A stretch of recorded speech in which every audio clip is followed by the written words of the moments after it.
You saw the green flag come back out. Kenny Wallace jumped on the pit road with the 1 to go. Clint Boyer in that 07 car with a 2-tire stop as the race leader. That's Martin Truex Jr. right behind him.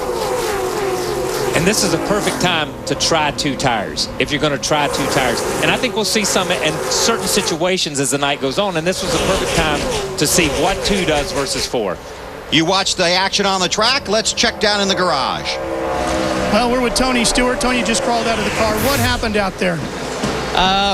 The 11 car decided to stop for some reason right in the middle of turn 4. So I'm sure he was getting tight because for 3 laps in a row, we were catching him through the center and the exit of the corner. And all of a sudden, he just stops on the exit of 4 in front of 42 cars and I guess expects all of us to drive around him. So I don't know. Just tore up 2 really good race cars. He tried to crash us on Friday in practice and didn't get it done. So at least he finished it off today. Has there been some difficulty between the 2 of you? No, he's a young guy and he wants to be successful, but I don't know if he knows what the definition of team is right now. Lindsay? Well, Ralph, I'm standing beside Denny Hamlin. Denny, Tony was just voicing his frustration, saying that you slowed down there basically for no reason. What was your perspective of the incident? I don't know. I mean, I haven't seen the replay, but I know, I'm looking out of the front windshield, and the car was starting to lose its handle there, as was a lot of cars. But myself, I really didn't slow up, any more than I had, lap before. But I think he was just a little bit closer than what he had been in the previous laps, and got into us. It's not too big of a deal, I don't reckon. Bill? Thanks, Lindsay. Caution on the track. Tony Raines. Boys, go to the garage here.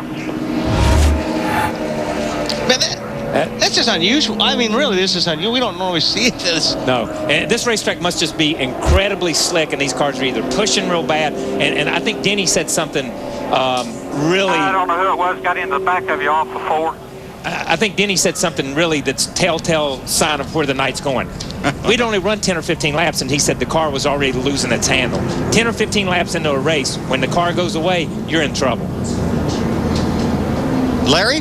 Guys, we talked about this during the entire pre-race. And Kyle, you ran the Daytona 500. And even though we know the track has a lot less grip in July, this track did not have a lot of grip, and there were a lot of ill-handling cars in February. And I think you throw the impound race in on top of these guys with only 2 practices on Thursday, I think we're going to have a lot of ill-handling cars throughout this entire 400-mile race. I got to agree with that. And then throw the heat and the humidity on top of all that.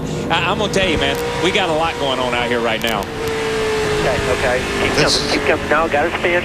He's up high here. Okay. All right, 44's with you. Slow down here. There you go. Brian Vickers on board. But that really didn't have anything to do with handling. No, that had something to do with somebody running into each other in a straight line. Right. I'm going to tell you that. That's exactly right. Somebody punted the 96 car. We don't have a good shot of it yet, and hopefully we will. But somebody absolutely punted the 96 car in the short chute, in a straightaway, where you've already made it past the point where Denny and Tony seem to have their problems. Dale Earnhardt Jr. in the 8 car will be the lucky dog. He was involved in an earlier caution here in the Pepsi 400. 22 laps are complete. 22 laps are complete. Take a local break, and our TNT Wide Open coverage will continue in 90.